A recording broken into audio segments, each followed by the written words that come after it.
Greetings viewers, this is Monotone Maverick coming at you with another video. And yes, it has been a minute. I do apologize for that. A few things been going on, so it's been taking up my time. But another thing too is this kid right here really got to me, and it was a little bit overwhelming. Not saying it was hard, but it was just very tedious. It was just really, I guess, took me out of the groove of things. I can, so to speak. Last time I felt this way was when I was building those Liga Zeros with all those various armor, Jaeger, Schneider, Panzer, and of course the Liga Zero X. Basically, we're just building the same kit over and over again. It's just, of course, different armor. Be sure to check those videos out on my channel. But yeah, it was a little bit much. The legs for this kit actually really got to me. And I mentioned this in the previous Death Stinger videos that the legs, because you're just building the same thing 8 times, it just gets a little bit tedious. So that's what happened to me. And like I said, other things been going on. So I do apologize for that, but for those of you who have stuck around and still supported me and subscribed, thank you very much. I really do appreciate that.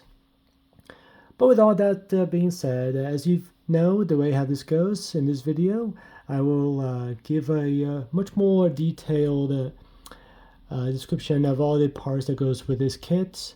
Just show off everything that goes with it.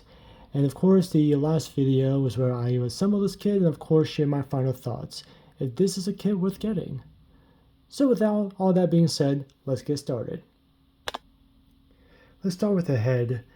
So you can see here, it's a little more detailed than the regular Death Stinger head, or even much more detailed than the Death Stinger ZS.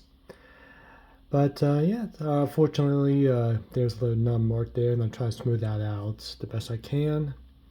But of course, the best way to hide that is to paint over it, and I don't feel like I need to, because if I were to paint over it, then maybe you won't be able to see the paneling I did here on the mandibles. And I did some paneling too on top of the head. Yeah, this kit actually has some good areas to paneline, so I was kind of happy with that. But yeah, this is very similar to the regular Death Stinger head. The only difference, of course, is a bit more detailed. For example, the regular Death Stinger does not have these 3 red translucent pieces. And I feel like the I guess guns or cannons on his head here are a little bit more detailed. They kind of stick out a little bit more. And of course, the mandibles. These pieces are added for this kit right here, whereas was on the regular Death Stinger. But to show some articulation, here's where it's going to be connected to the body, and it can go up and down, left and right. The mandibles can open and close, and they can all move independently.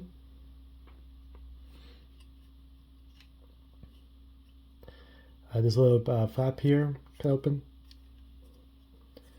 And lastly, this entire piece for the head can open as well. So you see a much better view of the head. And this is very similar to the other Death Stinger from Bandai. Very similar indeed. And of course, if you open this, you get to see the pilot.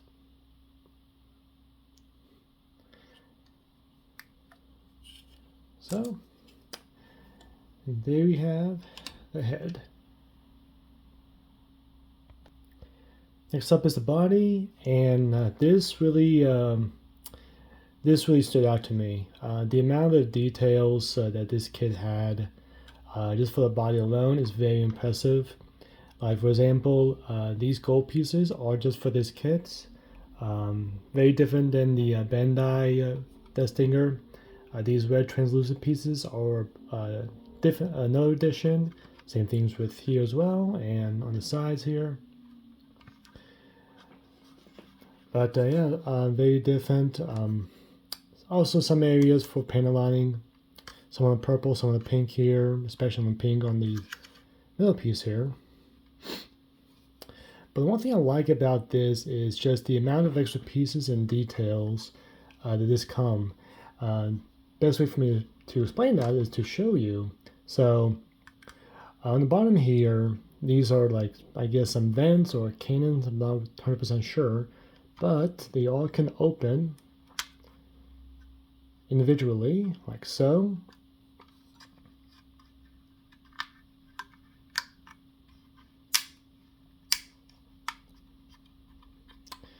And you can see they're all gold pieces, which, again, just for this kit alone.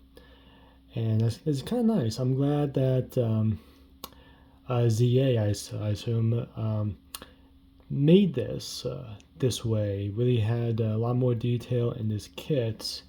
Maybe even more than Bandai. Sorry, Bandai. Or Kotobukiya, really, to be exact. Oh, yes, this is Kotobukiya, not Bandai. I do apologize. This is the Kawatomi, and for the Kotobukiya line. Bandai is for Gundam, so my apologies. My apologies. You may have an idea of some kits I'll be building soon. But yes.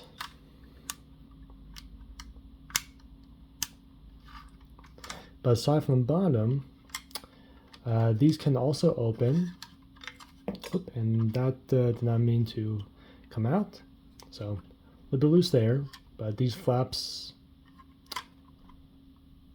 open as well up front to show some vents. The middle pieces all open like so. And lastly, I can get this entire top opens up like this, and there you go, you see the Zoid core.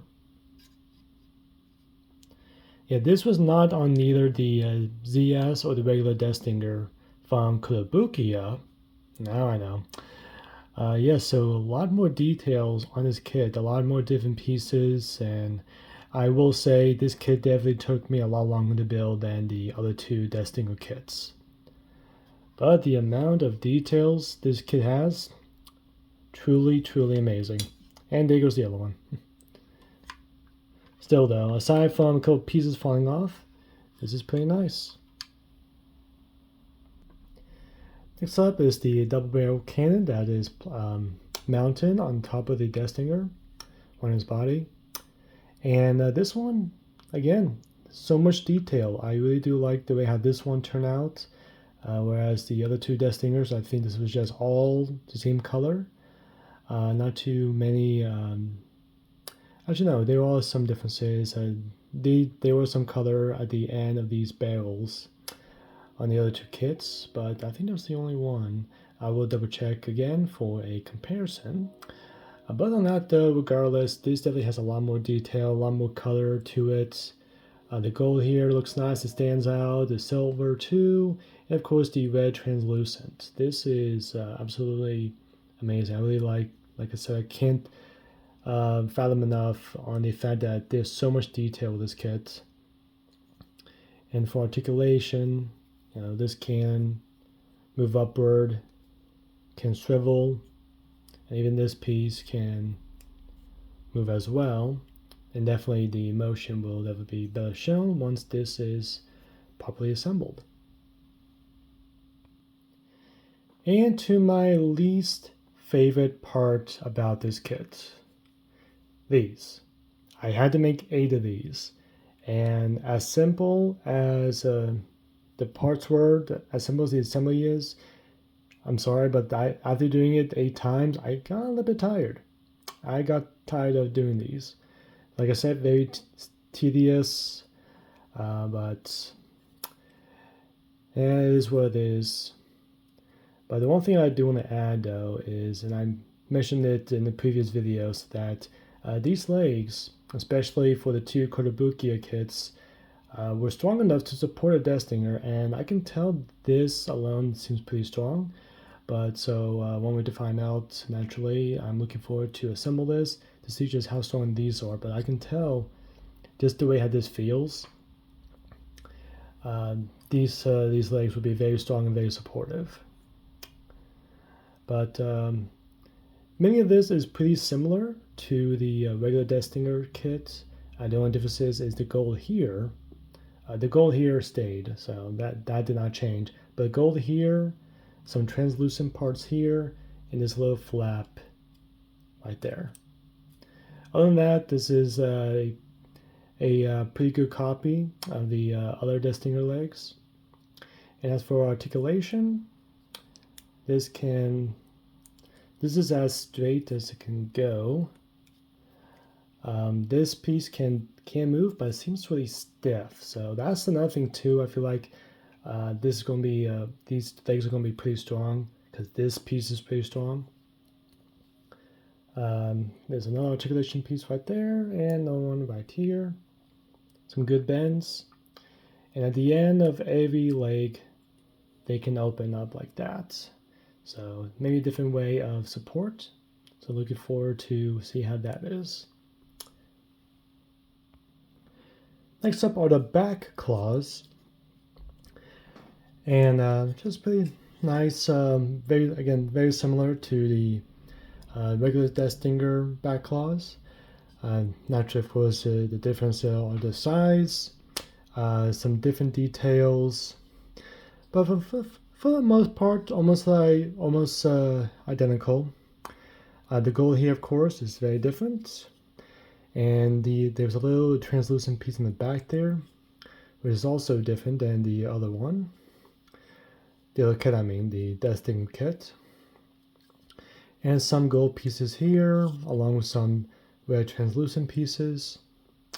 So, pretty nice, I must say. Pretty nice. For articulation, there's a couple of joints here. So you can either move it from here, or you can move it from here. This can rotate, like so. There's another piece here. They can swivel back and forth. This can also rotate, like so. And this can rotate 360 degrees. And the claws can open, like so. And has some good detail on the, I guess you can say, back thrusters. So there's that.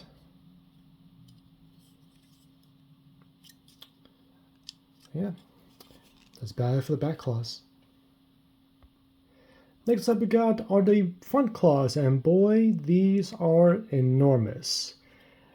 This to show you just how big these are. So here's the claw, and here's the body. This is how close. I think the claws might be bigger than the body. That's insane. I was not expecting this whatsoever. It's nice, but I will say probably the front claws are a little bit too big in terms of proportion wise, but again, we shall see when everything is properly assembled. Aside from the size, I would say this is actually pretty good too. There's made big differences. These pieces are just for this kit. These were not in the Kotobukiya Death Stinger kits. So that's also a good plus. Other than that, though, it's actually pretty similar. Other difference is that these front parts actually do open, like so.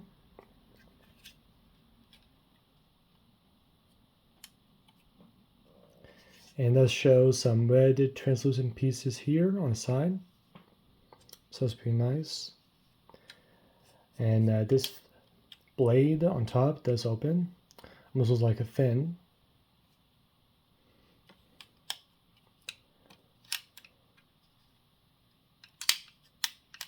So, if you move the top claw just forward just a little bit, and move this piece up, and move this cannon below, you can actually show a gun hidden in the claws, and this can extend just a little bit, like so. So same thing as the other two kits, but this is a little bit different. The only difference about this kit is it has a silver piece at the end of it. Other than that, pretty identical. So push that back in, move that forward, move that up, push that forward, and close up the claw. As for other articulation, of course, the claw can open, like so. It can rotate from here, and all these can move 360 degrees. This piece can actually move up, so that show more detail, more gold on both sides, and a little bit of silver on top. And this can move. This can also rotate like so.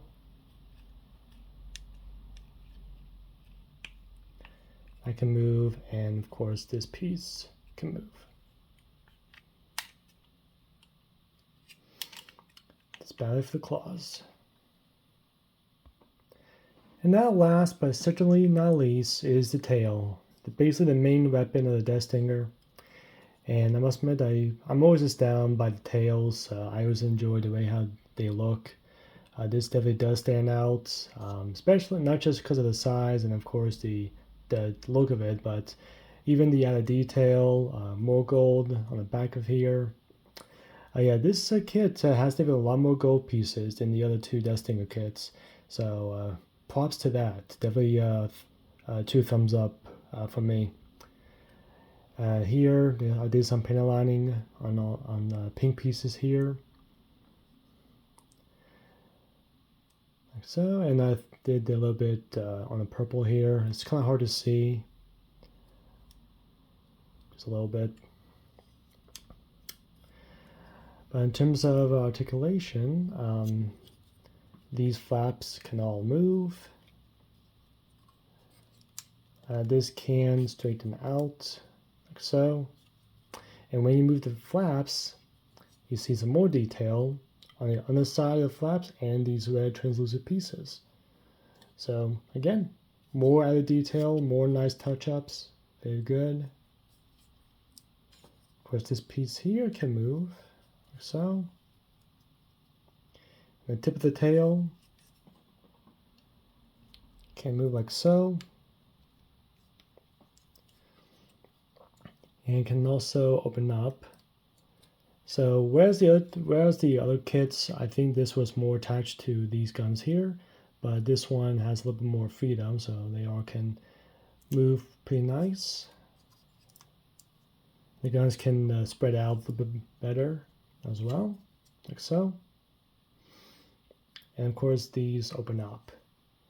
Getting ready to fire is a charged particle cannon. And if you look here, there's another translucent red translucent piece in there. Almost looks like an eye, so nice little touch. But yeah, all in all, this is pretty nice. I really do like the way how this looks. The color, the texture, the feel of it, the design. ZA really did a great job with the Death Stinger's tail. And there we have it, all the pieces of the ZA Death Stinger.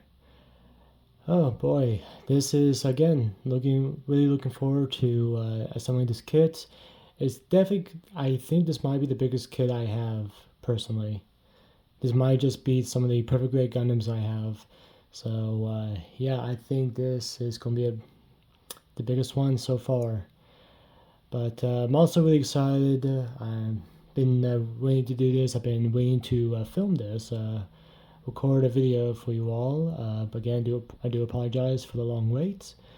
But hey, some things are best if you are patient. So really looking forward to just keep on recording and making sure there are more videos coming your way at a much better pace. So with that, thank you all for watching. Be sure to check out my social links down below, Instagram and Reddit. There are 2 videos here, one that YouTube picked out and another one that most recent, which is the unboxing of this kit. And of course, don't forget to like, share, subscribe, hit that notification bell for more video updates. So again, thank you, and until next time, keep on building.